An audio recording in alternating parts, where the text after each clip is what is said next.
मांगानि वाक्प्राणश्चक्षु श्रोत्रमथो फलमिन्द्रियाणि च सर्वाणि सर्वं ब्रह्मोपनिषदम् माहं ब्रह्म निराकुर्याम् मा ब्रह्म निराकरोत् अनिराकरणमस्त्वनिराकरणं मे अस्तु तदात्मनि निरतेय उपनिषत्सु धर्मास्तु मयि सन्तु ओम शांति शांति शांति। मंत्र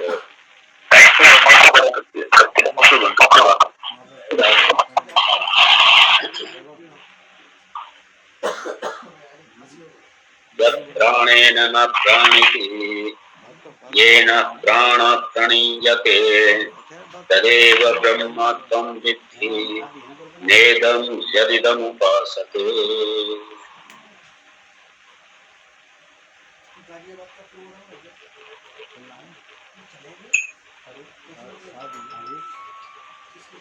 बिल्कुल वही है, जैसे कहा था यत् श्रोत्रेण न शृणोति, यहाँ पे यत् प्राणेन न प्राणिति।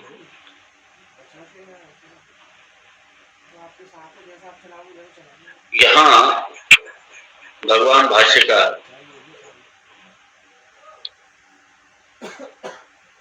प्राण को घ्राण के रूप में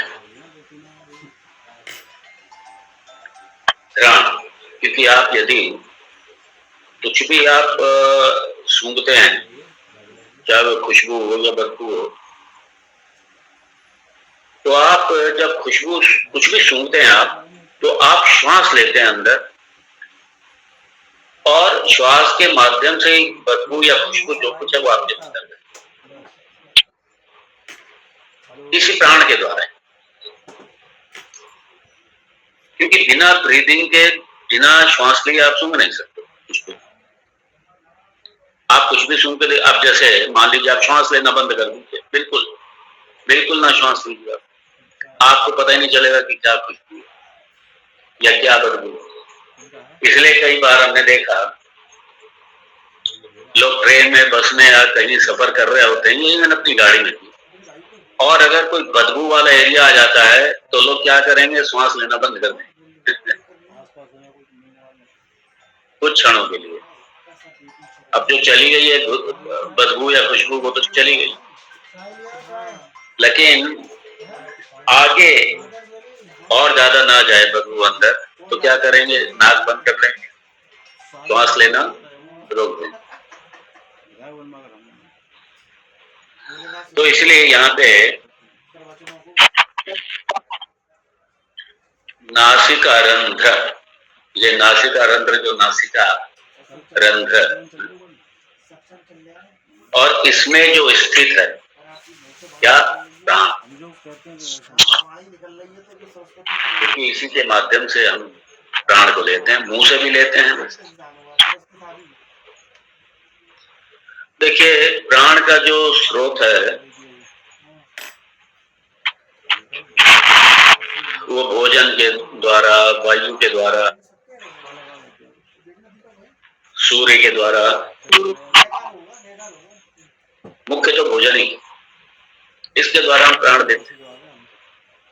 लेकिन यहाँ पे कह रहा है वो जो प्राण है, वो प्राण आपका, वो जीवन आपका बना के रखता है। लेकिन प्राण भी, उसकी अपनी कोई स्वतंत्र सत्ता नहीं, वो भी आत्म तत्व से, ब्रह्म तत्व से वो भी ऊर्जा ले रहा है, वो भी आत्मा की प्रेरणा से ही, आत्मा मतलब आप स्वयं, आप से ही। जब मैं आप कह रहा हूं तो आप सारी उपाधियों का बाध करके जो बच जाए, जिसका कभी बाध नहीं होता, वो आत्म तत्व, वो सच्चिदानंद, उसी से ही ये प्राण अपना कार्य करता है। इसीलिए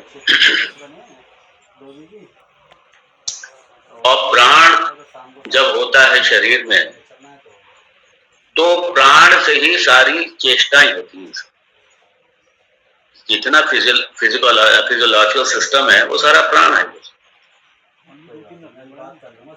अगर प्राण ना हो, ऊर्जा ना हो शरीर में, इसलिए कई बार आप देखेंगे किसी किसी को जब बिल्कुल ऊर्जा शरीर की समाप्त हो जाती है,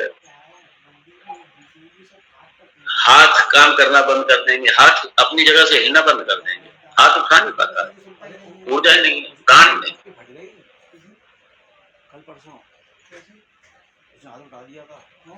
इसलिए सारी जो चेष्टाएं होती हैं कर्मेंद्रियों की, ज्ञानेंद्रियों की, ये सारे इस देह की जो भी चेष्टाएं हैं, चाहे वो अंतर चेष्टाएं, अंदर ही जो पूरी एक फैक्ट्री काम कर रही है, पूरा फिजियोलॉजिकल सिस्टम काम कर रहा है, हम लोग को पता ही नहीं। ये बड़ा एक अभी भी देखिए मेडिकल साइंस अभी सबका पता नहीं लगा पाई हमारी बॉडी के अंदर, बड़े रहस्यों से भरा पड़ा है ये पुतला माटी का, बड़े रहस्य इसके अंदर। इसी शरीर के अंदर कितने सारे डिपार्टमेंट काम कर रहे हैं, इसलिए हर डिपार्टमेंट मेडिकल साइंस में देखिए ना, हर डिपार्टमेंट का हर अंग का एक डिपार्टमेंट, हर कार्य का डिपार्टमेंट शरीर का है। कितने सारे डिपार्टमेंट है इस शरीर में, और ये सारे डिपार्टमेंट जो काम कर रहे हैं वो प्राण से काम कर रहे हैं। और प्राण भी अंतिम नहीं है, प्राण भी अंतिम नहीं है, प्राण भी उधार की सत्ता पे चल रहा है, प्राण की अपनी सत्ता ही नहीं है, प्राण भी आत्मा से ही सारी ऊर्जा, सारी एनर्जी, सब कुछ प्राण आत्मा से ही ले रहा,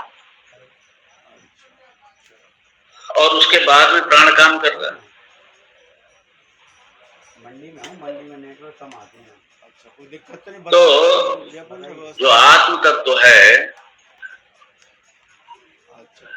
उसी के ही प्रेरणा से, उसी के द्वारा ये प्राण काम कर रहा है।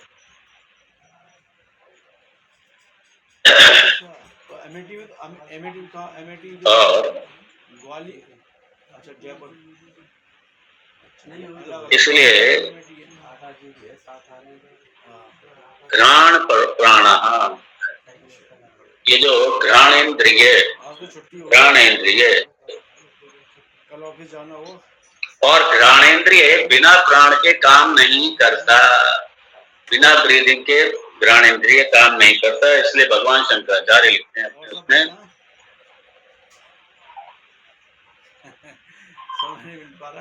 यत् प्राणेन घ्राणेन, प्राणेन मतलब घ्राणेन,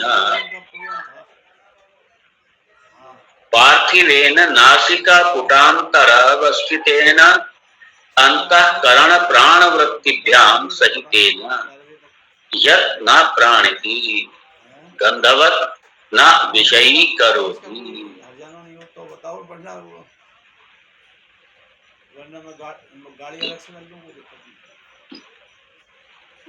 जैसे प्राण के द्वारा हम स्मेल करते हैं तो हमें पता चल जाता है कि कौन सी खुशबू है, क्या है, बदबू है। जितने भी तरीके की खुशबू या बदबू जो कुछ भी है, ये सारा हम इसी प्राण के द्वारा ही हमको पता चलता है।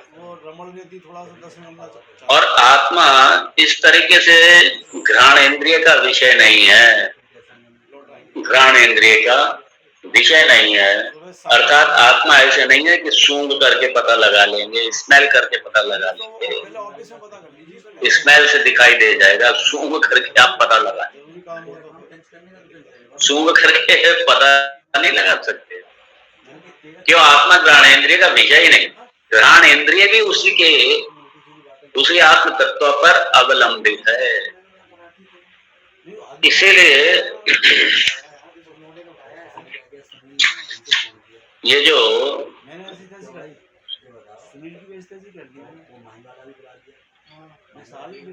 जो पंच प्राण और ये जो अंदर का जो फिजियोलॉजिकल सिस्टम है पंच प्राणों को हम लोग देख चुके हैं, विस्तार से देखा था हम लोगों ने वेदांत सार में। अब उसको रिपीट नहीं करेंगे। तो जो पंच प्राण है ये उनका विषय नहीं है। ऐसा नहीं है कि जैसे प्राण से ये सारी चेष्टाएं शरीर की हो रही हैं, ऐसे आत्मा भी प्राण से चेष्टा कर रहा है। अरे प्राण से आत्मा से प्राण चेष्टा कर रहा है, आत्मा की ऊर्जा से प्राण चेष्टा कर रहा है, उसकी उपस्थिति मात्र से। तो और चूंकि याद देना, क्योंकि सारी चेष्टाएं प्राण से होती है, इसलिए यहाँ प्राण से आप सारे सेंस ऑर्गन ले लीजिए, सारी ज्ञान इंद्रियां ले लीजिए।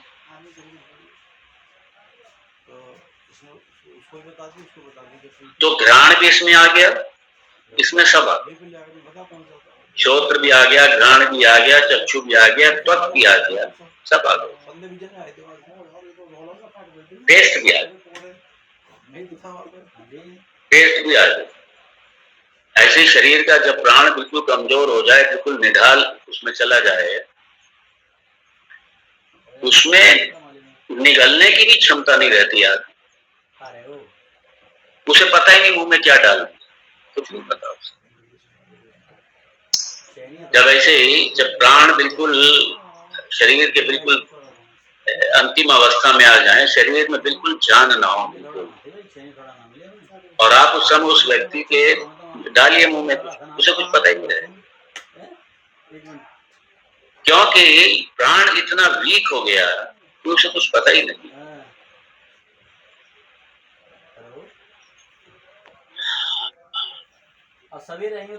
तो यत् प्राणेन न प्राणिति, इसलिए हम आत्मा को सूंघ नहीं सकते।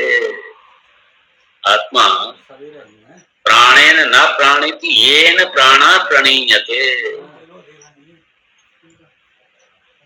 उस आत्म तत्व के कारण ही जो हमारी घ्राण इंद्रिय है वो फंक्शन करती है, अपना कार्य। सारी हमारी इंद्रियां उसी से ही काम करती हैं। वो जो चेतन तत्व है, वो जो चेतन तत्व है, जो कॉन्शियसनेस है, उसी पर ही सब अवलंबित है। और वो चेतन तत्व कोई और नहीं है, कहीं बैठा हुआ नहीं है कोने में कहीं, वही आप हैं। अर्थात आप से ही ये सारी इंद्रियां कार्य करती हैं, आपसे ही, आपकी प्रेरणा से ही, आपकी उपस्थिति से ही।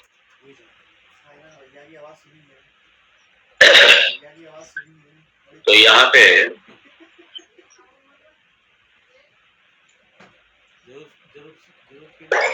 अब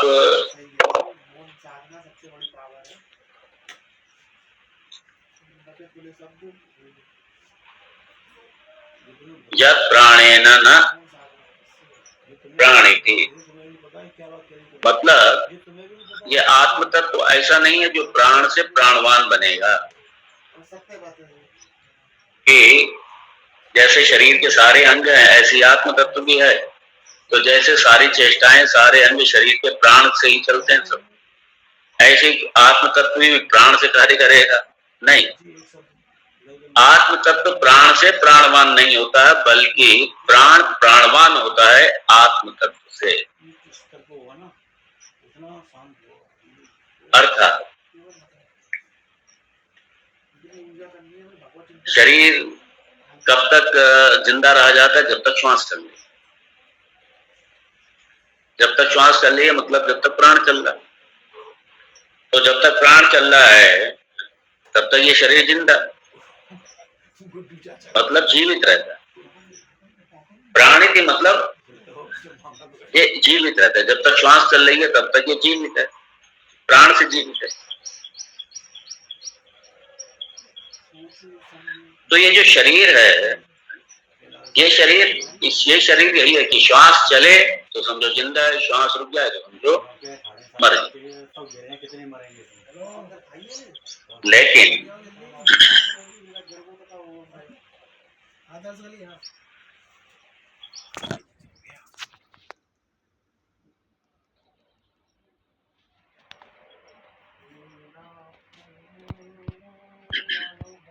ऐसा कई बार होता है कि जब किसी के प्राण निकल रहे होते हैं, जाने वाला हो,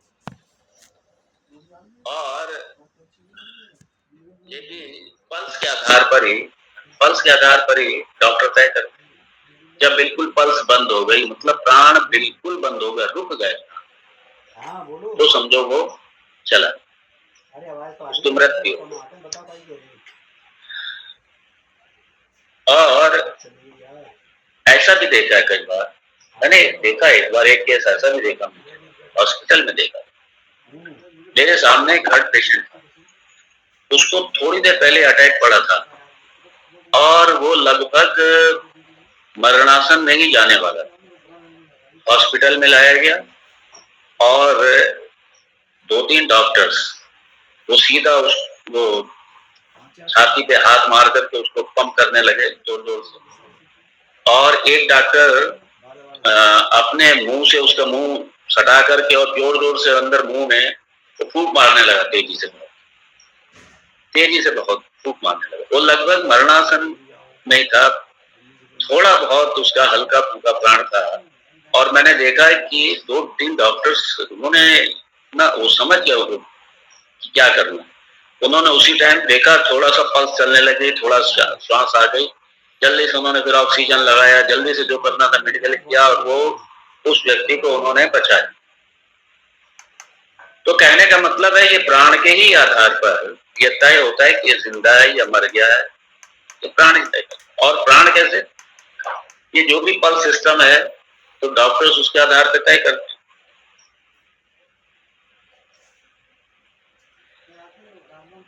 और कई बार जब प्राण चेक करते हैं कई बार, तो वो हाथ को नाक पे, पता नहीं ये पुराने लोगों का कुछ अनुभव भी होता है।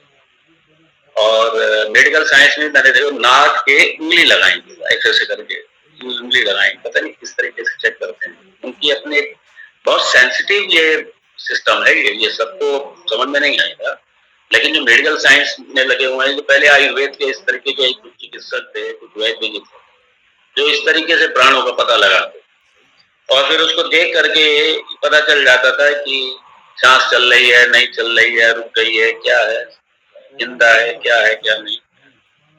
या फिर क्या करते थे, रुई लगाते थे, और अगर रुई, क्योंकि रुई उसके जो रेशे होते हैं, अगर वो हिल रहे हैं थोड़े थोड़े, अगर वो थोड़े थोड़े हिल रहे हैं तो समझ लेते कि हाँ, मतलब रेशे हिल रहे हैं, इसका मतलब अभी इसमें जान है, अभी प्राण है इसमें। और बिल्कुल एक भी रेशा ना हिले तो समझ जाते थे कि अब ये क्या। तो कुछ तरीके होते थे,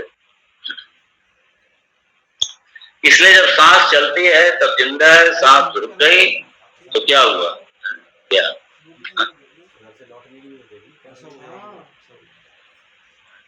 इसलिए यहाँ पे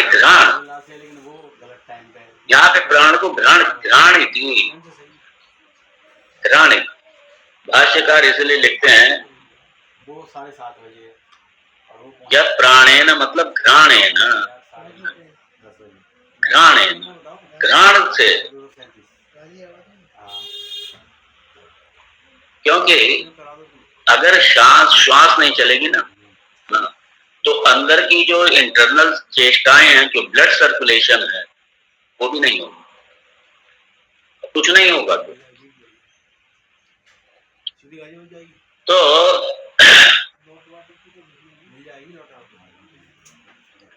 इसलिए श्वास क्या है, ये प्राण क्या है, ये क्रिया शक्ति, ये क्रिया शक्ति।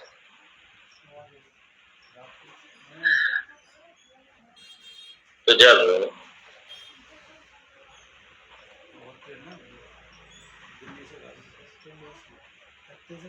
और जब श्वास बाहर निकलती,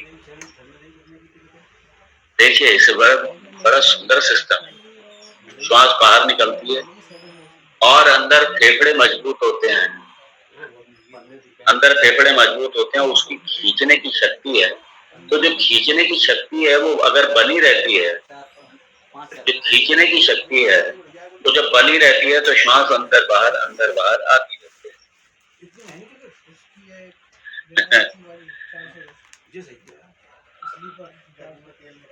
इसलिए ये जब तक चल रही है तभी तक रिश्ते भी चल रहे हैं, तब तक परिवार चल रहा है, तभी तक सब चल रहा है। जहां ये बंद हुई, जहां प्राण बंद हुए, उसके बाद जयराम जी की इसलिए जब तक ये प्राण, इसलिए प्राण को धन कहा, प्राण धन, इसलिए प्राण जब तक है तब तक ये सारे धन है आपके, तब तक आपके संबंध भी हैं, तब तक आपके रिश्ते भी हैं, सब कुछ है तब, जब तक प्राण, जब तक प्राण। और ये धन गया, प्राण जब गए तो मालूम पड़ा सारे गए, सब छूट।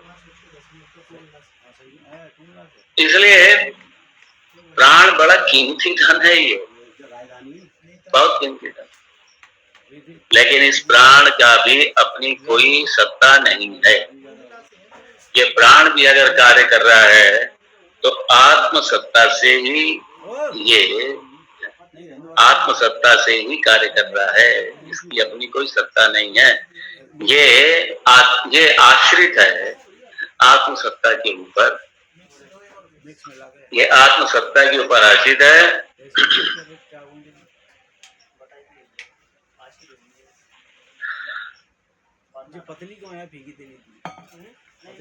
और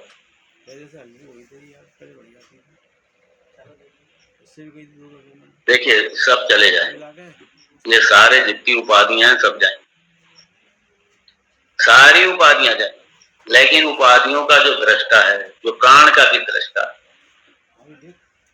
जो प्राण को भी देख रहा है, वो सारी उपाधि की हर हलचल को देख रहा है, अपने अंतःकरण की हर हलचल को देख रहा है, अपने स्थूल शरीर की, अपने कर्मेंद्रियों की, ज्ञानेंद्रियों की, सबकी प्रत्येक हलचल को देख, वही आत्म तत्व, वो कहीं आने जाने वाला नहीं है और वही आप हैं।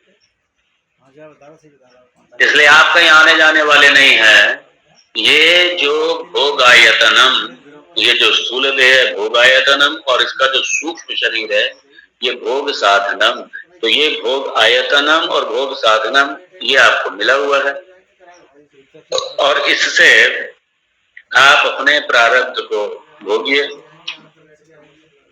और अपना जो अंतिम लक्ष्य है ब्रह्म प्राप्ति, और वो किस रूप में, वो अपने आप के रूप, क्योंकि ब्रह्म आपसे अलग नहीं है। कल भी हम लोग यही देख रहे थे, ब्रह्म मेरे मय के अतिरिक्त दूसरा कुछ हो ही नहीं सकता। मेरा अपना जो आपा है, जो मैं सच्चिदानंद आत्म तत्व से जो मैं स्वयं हूं, यही ब्रह्म है।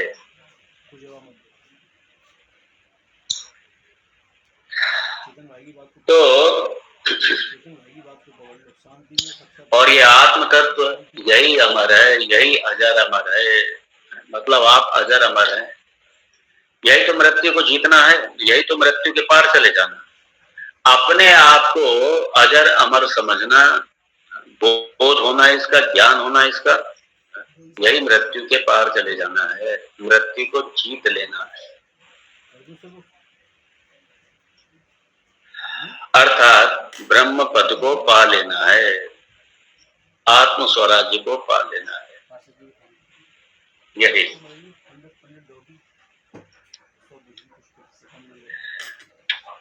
और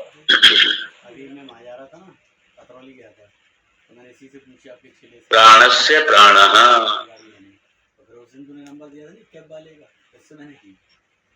तो जो ये प्राण चल रहा है ये उसका भी प्राण है। कौन? आत्म तत्व, ये प्राण का भी प्राण है, मतलब प्राण का सार है, प्राण का अधिष्ठान है। कौन? ये आत्म तत्व, ये ब्रह्म तत्व। तो जैसे घड़े का सार क्या है, घड़े का अधिष्ठान क्या है? मिट्टी है।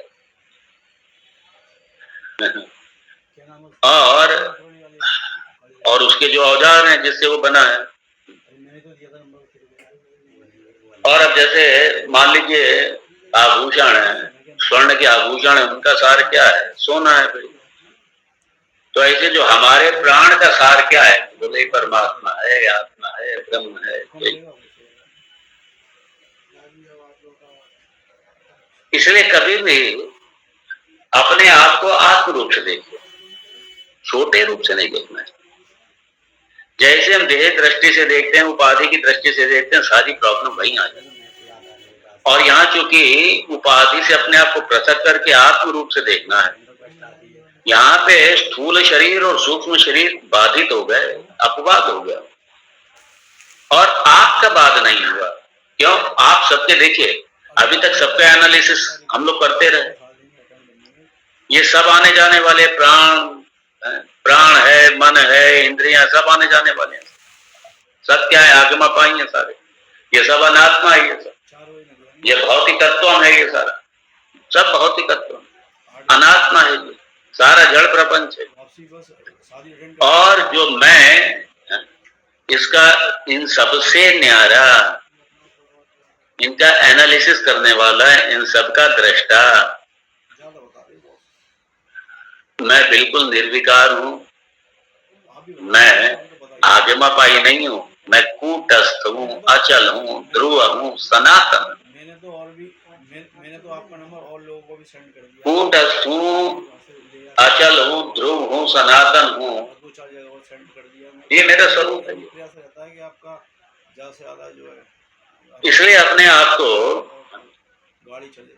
यहाँ पर आके अपने आप को देखना चाहिए। यहाँ पे देखें हम अपने आप को, ये जो ये हड्डी मांस चाम, ये हड्डी मांस चाम जो विष्ठा मूत्र का जो ये पुतला, ये सारा क्या है? ये सारे का सारा तमस का परिणाम है, और जो क्रिया है वो रजस का परिणाम है, और जो वृत्ति है, जो थॉट वृत्ति है, ये सारा सत्व का परिणाम है। सब तो इंद्रिय वृत्ति, मनोवृत्ति, बुद्धि वृत्ति, ये सारे के सारे क्या है? ये सब सत्व के परिणाम है। ये तो ऐसे ही ये जो रजस, तमस और सत्व का ये जो पुतला है, ये और ये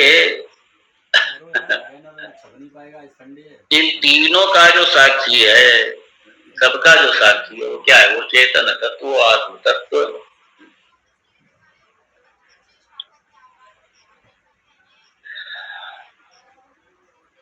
इसलिए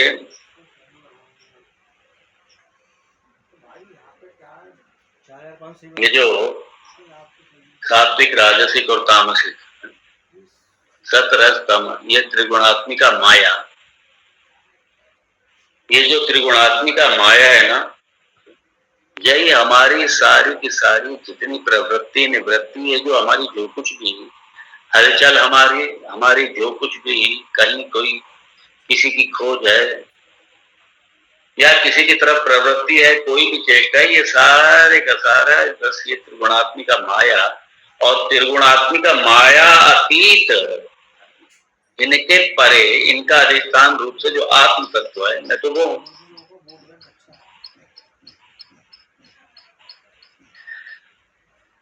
चलिए, और जो भी चेष्टा या क्रिया है शरीर की, ये सारी प्राण पर, ये प्राण पर अवलंबित, और प्राण ईश्वर पर अवलंबित, आत्म तत्व पर अवलंबित, और वही आत्म तत्व मैं हूं। इसलिए इसे आत्म तत्व को प्राण नहीं चला सकता, बल्कि प्राण से ही आत्म तत्व, प्राण आत्म तत्व को प्राण नहीं चला सकता, बल्कि आत्म तत्व ही प्राण को चलाती है, आत्म तत्व ही चलाता है। इसलिए प्राणस्य प्राणाः, ये प्राण का भी प्राण है।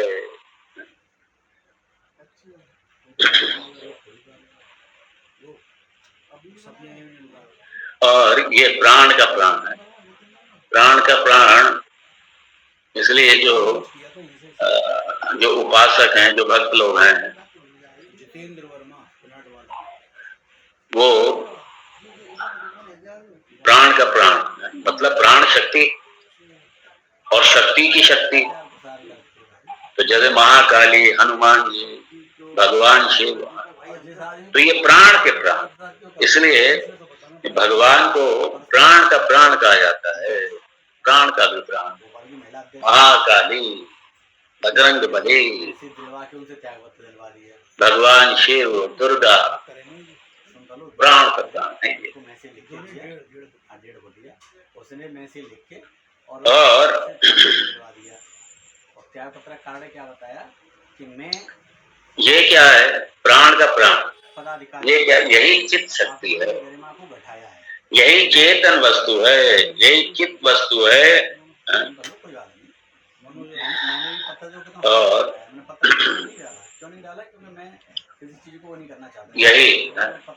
यही ब्रह्म है। प्रदेश अध्यक्ष जी का मैसेज आया मेरे पास व्हाट्सएप से, मैंने कोई बात नहीं, मैंने कहा मैं आपको पत्र दे दे रहा हूँ इसका, तो आप वहाँ दूसरा चेहरा देखिए। बोले इसलिए आपने कहा मैं आपको पत्र दूंगा। ये जो प्राण का प्राण है, कौन? आत्म तत्व, ये प्राण का प्राण। और जब ये प्राण का प्राण है, मतलब क्रिया शक्ति, इच्छा शक्ति, ज्ञान शक्ति, ये सबका अधिष्ठान रूप से ये आत्म तत्व है, सबका अधिष्ठान रूप से आत्म तत्व। और वो जो आत्म तत्व है,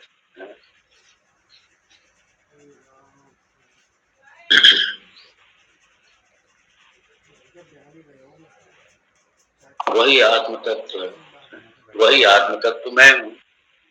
तो इसलिए लिखा न, हाँ, यत ना प्राणी की गंधवत न विषयी करोति।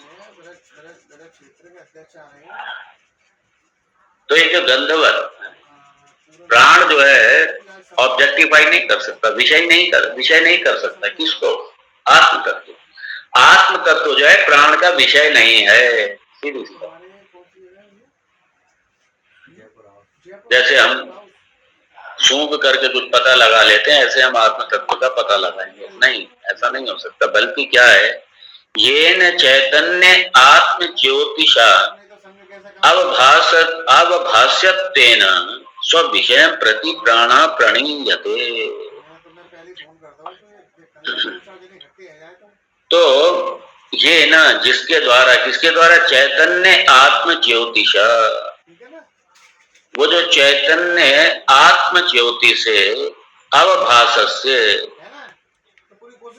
अवभाष मतलब उससे प्रकाशित होकर के, क्या? तेन स्विषयम प्रति प्राण प्रणीयते। प्राण जो है वो अपने विषय की ओर प्रवृत्त होता है। स्विषयम प्रति प्राण प्रणीयते,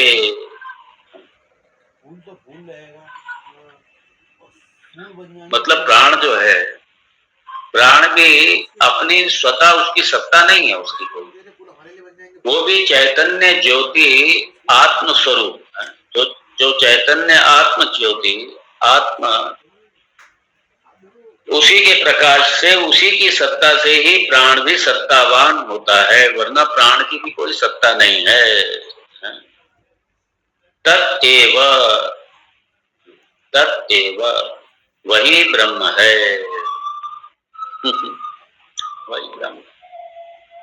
नेदम यदिदम उपासते, नेदम यदिदम उपासते, जिसकी हम उपासना करते हैं सगुण साकार रूप से, वो ब्रह्म नहीं, बल्कि क्या है, आत्म तत्व रूप से वो ब्रह्म है। इसलिए ब्रह्म ब्रह्म कहीं भी देखिए, जगत का अधिष्ठान सत, इसलिए सत रूप से ब्रह्म ही है, सच्चिदानंद रूप से सत रूप से ब्रह्म ही है। लेकिन वो चेतन है, जड़ नहीं है। और चेतन का बोध आपको अपने मय में ही होगा, और आपका जो अपना मय है वो सत ही है, वो भी जड़ नहीं है, सत है, अर्थात नित्य है। असत नहीं है, नित्य है, नित्य है वो, और ज्ञानवान है। ज्ञानवान मतलब ज्ञान स्वरूप है। ज्ञानवान में बड़ी प्रॉब्लम आ जाएगी।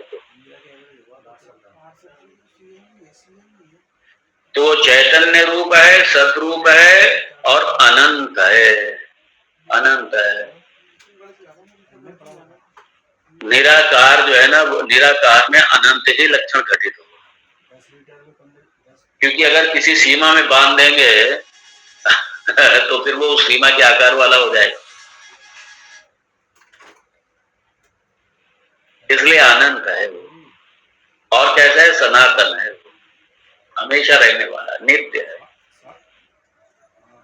सर्वव्यापी है, पूर्ण है, पूर्ण है, सर्वव्यापी है। तो कहीं आने जाने वाला नहीं, वो सिर्फ ये उपाधि रूप से, इसलिए जो हम लोग देख रहे थे,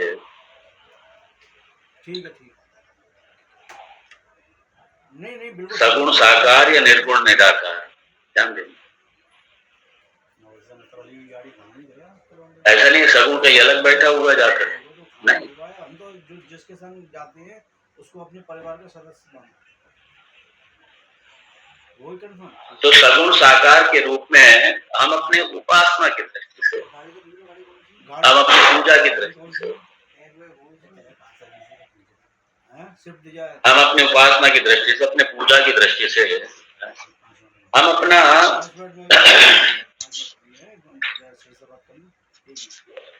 उसको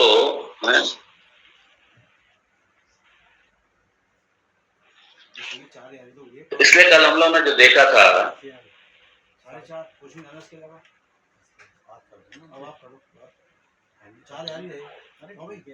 तो जो निराकार का वाच्यार्थ है, देखिए बड़े मजे की बात है, निराकार वस्तु और निराकार की कल्पना, ये दोनों का अधिष्ठान, ये निराकार की कल्पना किसके बेस पे कर रहा है? आत्म तत्व की बेस पे कर रहा है।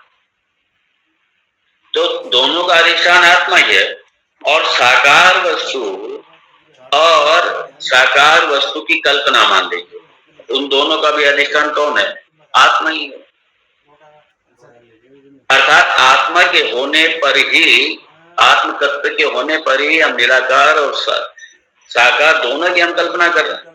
तो इसलिए अधिष्ठान रूप से आत्म तत्व ही है। तो इसलिए ये निराकार का भी अधिष्ठान आत्म तत्व और साकार का भी अधिष्ठान आत्म तत्व है। इसलिए जो साकार में है वही निराकार में है, जो साकार में है। साकार का भी अधिष्ठान कौन है? ब्रह्म। और निराकार का भी अधिष्ठान कौन है? ब्रह्म। तो इसलिए वही ब्रह्म तत्व गणेश जी में भी वही है, वही ब्रह्म तत्व दुर्गा जी में भी वही है, वही ब्रह्म तत्व राम जी में भी है, वही ब्रह्म तत्व शिव में भी है, वही ब्रह्म तत्व जितने भी हमारे उपास्य हैं, देव हैं, सब में वही तत्व है। और लेकिन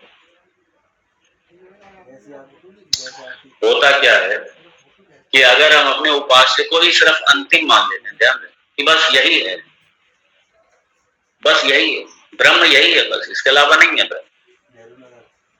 जब ये स्थिति पैदा हो जाती है तो वहीं पर फिर राग और द्वेष वहीं पनप जाते हैं, वहीं राग द्वेष पनप जाते हैं। मैंने देखा कई ऐसे उपासक है, मतलब जो मान लीजिए कृष्ण के उपासक है, सिर्फ कृष्ण कृष्ण कृष्ण, कुछ नहीं इसका। ये इस्कॉन की मैंने गीता में देखा, सिर्फ कृष्ण कृष्ण कॉन्शियसनेस, सिर्फ कृष्ण, पूरा एकदम वेदांत का पूरा भाजा बजाते रहते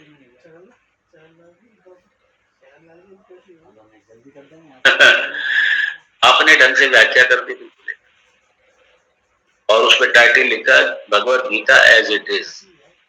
एज इट इज का मतलब है व्याख्या ही नहीं होनी चाहिए, तब तो है वो एज इट इज। जब आपने व्याख्या अपने ढंग से कर दी तो काहे की वो फिर वो एज इट इज है। ठीक है, जो उसके पूरे जो 700 श्लोक है आप एज इट इज आप ऐसे रख देते हैं इसके, तब उसको कहा जाता है as it is. Bhagavad Gita का यथार्थ रूप, Bhagavad Gita as it is. Anyway, क्योंकि अपने फ्रीडम है ना, ठीक है, जिसकी जो मर्जी आए करे व्याख्या। मैंने देखा मतलब जहां पे माम आया शब्द, मतलब माम से मतलब ओनली कृष्ण, कृष्ण के अलावा कुछ नहीं। अरे उपाधि वाला ये जो कृष्ण है वो थोड़ी ब्रह्म है। ब्रह्म तो निरुपाधिक है, उपाधियों का बात करना पड़ेगा, और वो उपाधि के बाहर जाते ही नहीं है। वो उपाधि ही को सर्वस्व मान, और उपाधि को दूसरी नहीं, शिव नहीं, राम नहीं, कुछ नहीं, दुर्गा नहीं, कुछ नहीं, कृष्ण, सिर्फ कृष्ण कृष्ण कृष्ण। ऐसे ही कृष्ण के नाम पर सिवाय कृष्ण के नहीं दूसरा। कोई बात नहीं, अब अपना इष्ट रखिए भाई, कोई बात नहीं। और यहाँ तक कि ऐसे भी अगर दूसरे मंदिर आ जाएंगे देवों के तो आके बंद कर लेंगे। बड़ी विचित्र स्थिति है ये।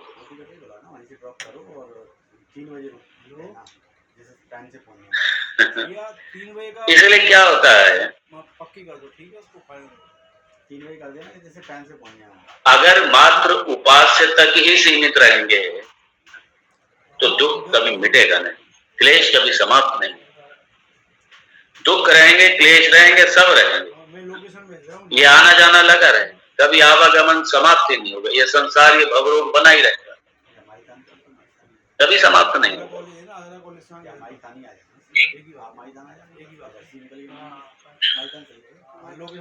इसलिए जो देश काल वस्तु से परिच्छिन्न जो उपास्य की उपासना में लगने वाले से रहा वो ब्रह्म नहीं है भाई, वो ब्रह्म नहीं। ब्रह्म कौन है? अरे जो कान के भीतर रह करके, जो प्राण का भी अधिष्ठान रह करके, नेत्र का चक्षु का भी चक्षु हो करके, घ्राण का भी घ्राण हो करके,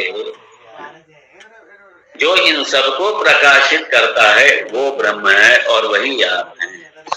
इसलिए ब्रह्म आपसे अलग नहीं है, आप ही ब्रह्म हैं। येन इदं श्रुतम तदेव त्वं विद्धि। इसलिए जो प्राणों का प्राण है, जो चक्षु का चक्षु है, जो सारे इंद्रियों का इंद्रिय है, जो आपकी वाक की भी वाक है, वो ब्रह्म है, वो ब्रह्म। जो मन का भी मन है वो ब्रह्म, उसे न कि इष्ट देवता जो आपसे बिल्कुल पृथक होकर के और उसी को ही मान करके बैठे हैं। अरे भाई ये प्रोसेस में है, वेदांत इसकी निंदा नहीं है।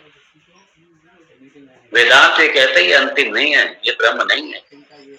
ये ब्रह्म क्या है? ये उपनिषद बता रहे आप ही ब्रह्म हैं, दूसरा ब्रह्म नहीं है।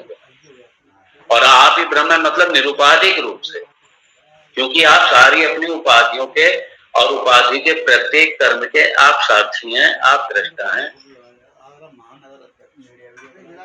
आप कभी दृश्य नहीं हो सकते, और दृश्य मतलब अनात्मा, दृश्य मतलब जड़, और ये सब आने जाने वाला आगम अपाधि। और आप कूटस्थ हैं, अचल हैं, ध्रुव हैं, सनातन हैं, असंग हैं, पूर्ण हैं, आप अद्वय हैं, आप अद्वितीय हैं। आपके जैसा तो कोई है ही नहीं दुनिया में।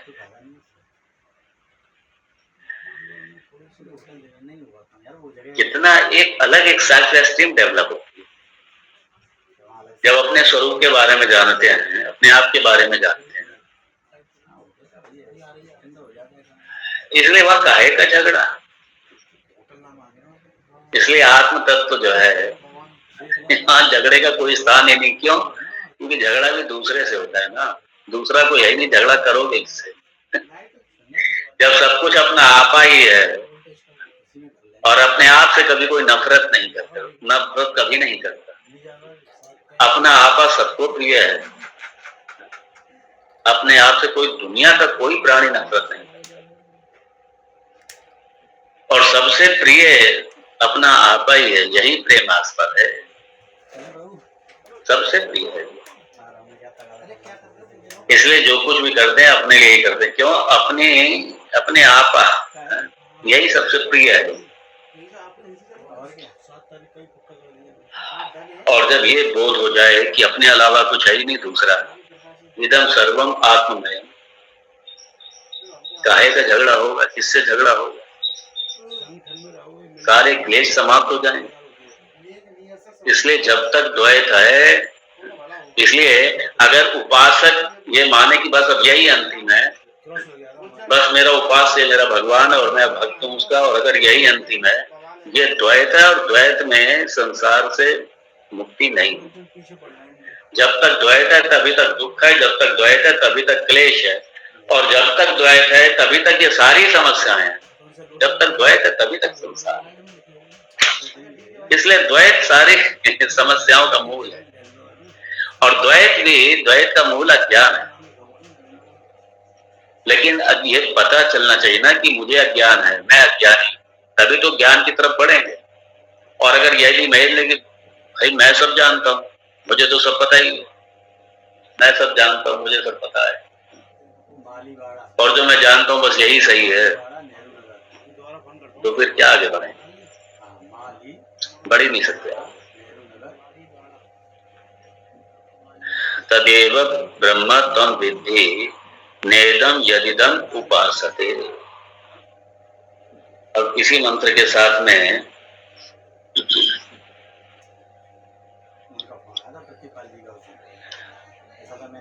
ये दिल्ली में मैंने कहा सांसद जी वहीं पे हैं इस समय, तो आप चले जाओ। प्रतिभा जी से कहा अच्छा तो बात करता हूँ। उन्होंने बात यहाँ पे अध्याय बदल जाता है, यहाँ पे दूसरा अध्याय शुरू होता है इसके बाद में। आइए देखो। अरे मेरे जो हमसे क्या करना है, अंदर ही घुसड़ेगा क्या? मेरे जो में इधर उधर भी हो सकती है, जो भी होगा जो लिखा है। यदि मन्यसे सुवेदेति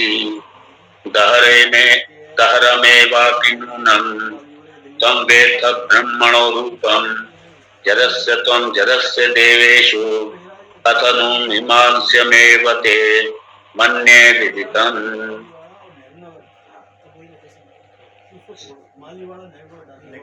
ये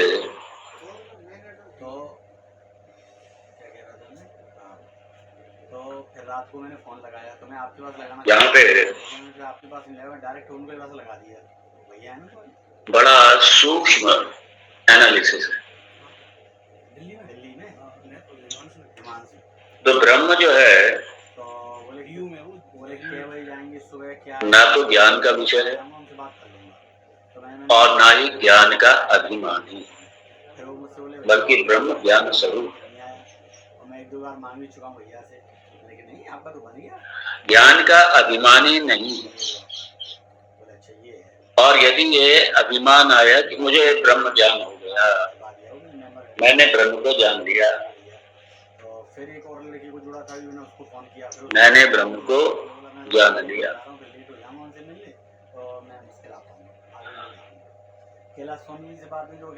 यहाँ इस जगह पे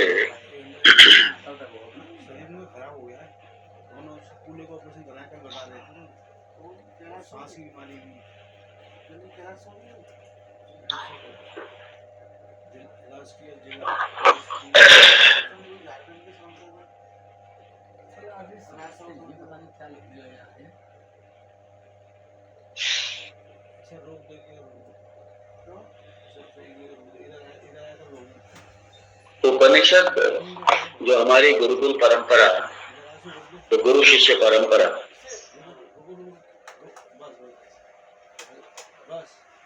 उसमें कभी कभी ये मंत्र है, इसमें इस मंत्र में एक तरीके से अब गुरु ने भी देखा ना, गुरु ने देखा, मैं इतनी बार कह जो तदेव ब्रह्म त्वं तुद्धि, तदेव ब्रह्म त्वं तुद्धि। ब्रह्म का मैंने निरूपण तो किया। गुरु जी सोचते हैं कि भाई शिष्य ने भी समझाए, क्या समझाए जरा हमने तो देखो। शिष्य ने भी क्या समझा, समझा या नहीं समझा, या समझा तो किस रूप में समझा शिष्य। इसलिए शिष्य का भी तो टेस्ट लिया जाए, थोड़ा सा शिष्य का भी टेस्ट लिया जाए। तो इसीलिए इसी चीज को ध्यान में रख करके ये जो मंत्र है, ये मंत्र एक तरीके से जो केन उपनिषद का जो शिष्य है उसके लिए टेस्ट है कि भाई देखे तो सही कैसे समझा, कितना समझा, कैसे समझा।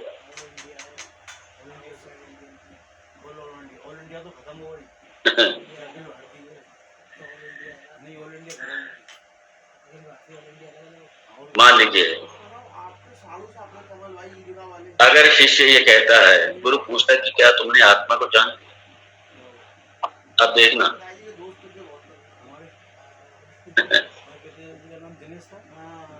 मान लो शिष्य कहता है कि नहीं, मैं आत्मा को नहीं जानता हूं, और यदि तब भी मुसीबत है, मैं आत्मा को नहीं जानता हूं, और अगर ये कहे कि मैं आत्मा को जानता हूं,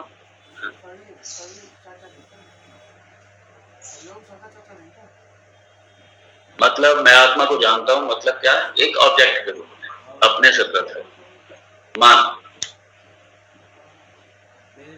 क्योंकि आत्मा को डिफाइन कैसे किया था, अन्य देवा विदितात् अथो अविदितात् अधि, ये यहाँ पे आत्मा को डिफाइन किया था दूसरे में। मतलब वो जो आत्म तत्व है वो नोन और अननोन, विदित अविदित, इन दोनों से पृथक है, इन दोनों से अलग है। अब मान लीजिए शिष्य ने ये समझा कि आगे उपदेश की, गुरु जी से उपदेश की कोई आवश्यकता तो है ही नहीं,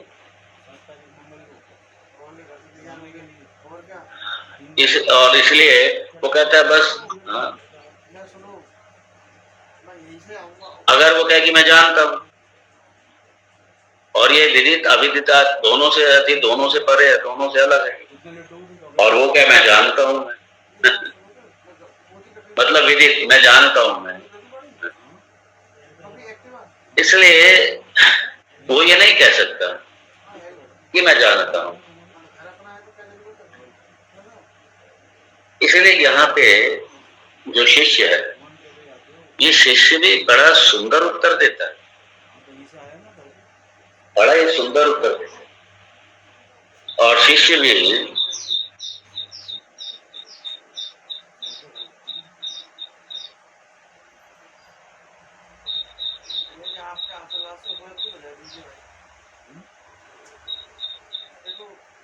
तो अब शिष्य जो है ना वो भी बड़े अच्छे से उत्तर देता है। एनीवे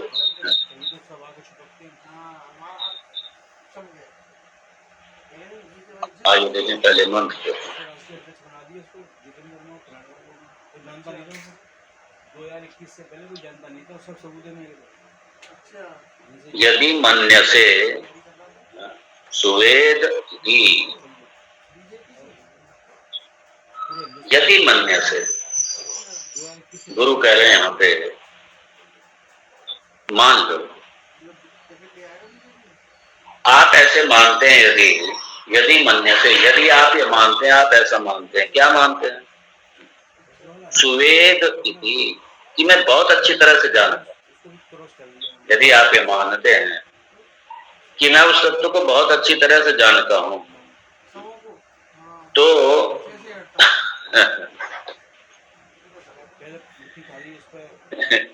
दहरम एव अपि नूनम, गहरम एव अपि, तो आप निश्चित रूप से ब्रह्म के बारे में बहुत थोड़ा सा ही जानते हैं, बहुत थोड़ा सा ही जानते हैं। गहरम एव अपि नूनम, बहुत थोड़ा सा ही फिर तो आप ब्रह्म के बारे में जानते हैं।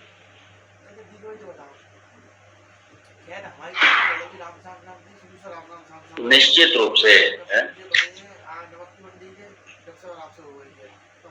तो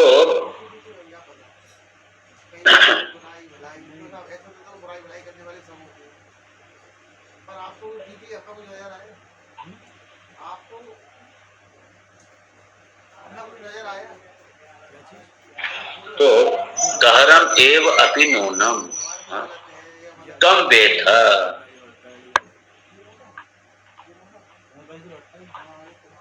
तम वेद ब्रह्मणो रूपम, तम वेद। अभी इसका खाली ये व्याख्या तो उसकी कल ही करेंगे इसकी। बड़ा सुंदर,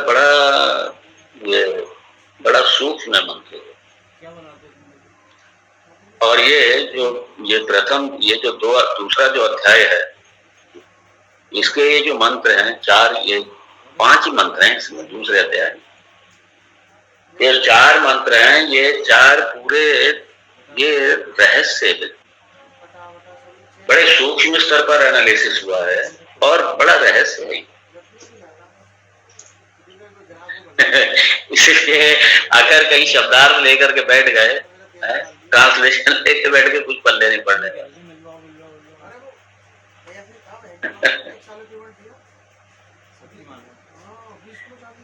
तम वेत्थ ब्रह्मणो रूपम यत् अस्य त्वं यत् अस्य देवेषु अतनु मीमांस्यामेव ते मन्ये विदितम्।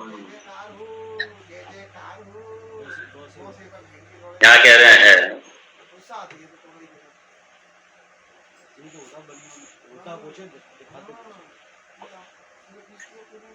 ये ऐसे इसको मतलब, अगर आप जीव रूप से, यदि आप जीव रूप से जो जीव है, यदि आप उस रूप में भी जानते हो, या देवों के रूप से भी यदि आप उसको जानते हो, तो अभी क्या है, अभी आप इसका और मीमांसा कीजिए और इसमें अभी और इस साधना कीजिए मतलब क्या, और श्रवण कीजिए और मनन कीजिए और निधिध्यासन कीजिए। अभी वेदांत का बहुत अभ्यास कीजिए, आप अभी वेदांत का बहुत अभ्यास कीजिए, तब जाकर के समझ में आएगा। क्यों? भगवान भाष्यकार कहते हैं, खिला तो दे से, खिला दे को, अरे भूखी है, मैं खिला तो दे। यदि कदाचित मन्यसे सुवेद इति सुष्ठुम वेद अहम ब्रह्मेति, यदि कदाचित, मान लो कभी, मन्यसे आप ये कहते हो या आप ऐसा मानते हो, सु मैंने मतलब बहुत अच्छी तरीके से, वेद मैं बहुत अच्छी तरीके से, अहम ब्रह्म वेद मैं ब्रह्म को बहुत अच्छी तरीके से जानता हूँ। सुष्ठु मतलब बहुत अच्छी तरीके से, वेद मैं ब्रह्म को बहुत ही अच्छी तरीके से जानता हूँ।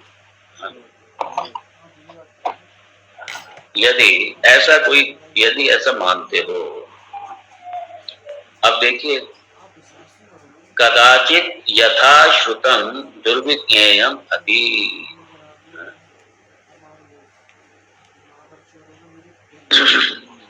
क्षीण दोषः सुमेधाः कश्चित् प्रतिपद्यते। यहाँ पे भगवान भाष्यकार एक बड़ा स्पष्ट कर रहे हैं, दुर्विज्ञेयम अपि, निश्चित रूप से बड़ा दुर्विज्ञ है, इतना आसान नहीं है, बड़ा मुश्किल है समझना इस विषय को। भगवान भाष्यकार कह रहे हैं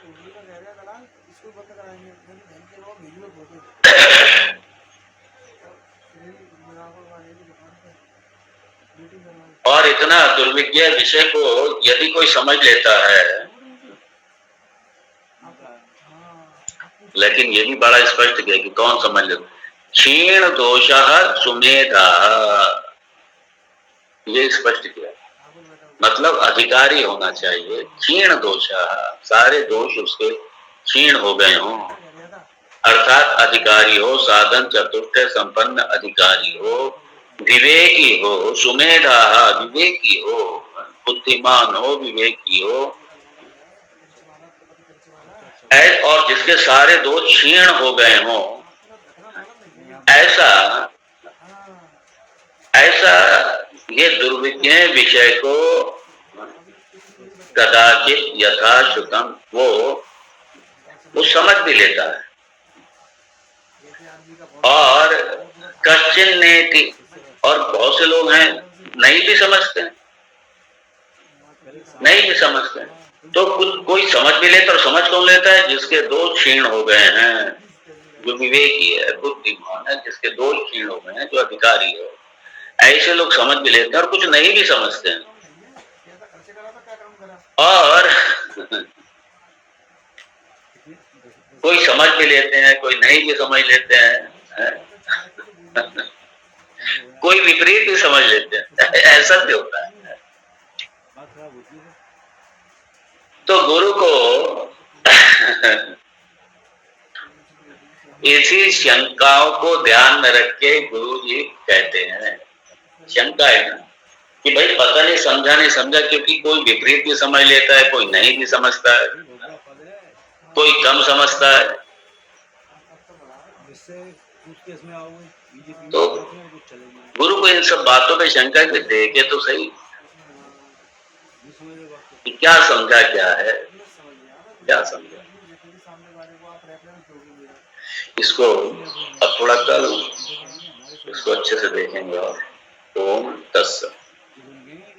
ओम पूर्णमद पूर्णमिदं पूर्णात् पूर्णमुदच्यते पूर्णस्य पूर्णमादाय पूर्णमेवावशिष्यते। ओम शांति शांति शांति। शंकरं शंकराचार्यं केशवं बादरायणं सूत्रभाष्यकृतौ वन्दे भगवन्तौ पुनः पुनः। ईश्वरो गुरुरात्मेति मूर्तिभेदविभागिने व्योमवद्व्याप्तदेहाय दक्षिणामूर्तये। ओम शांति शांति शांति। हरि ओम श्री गुरुभ्यो नमः। हरि ओम। हरि ओम।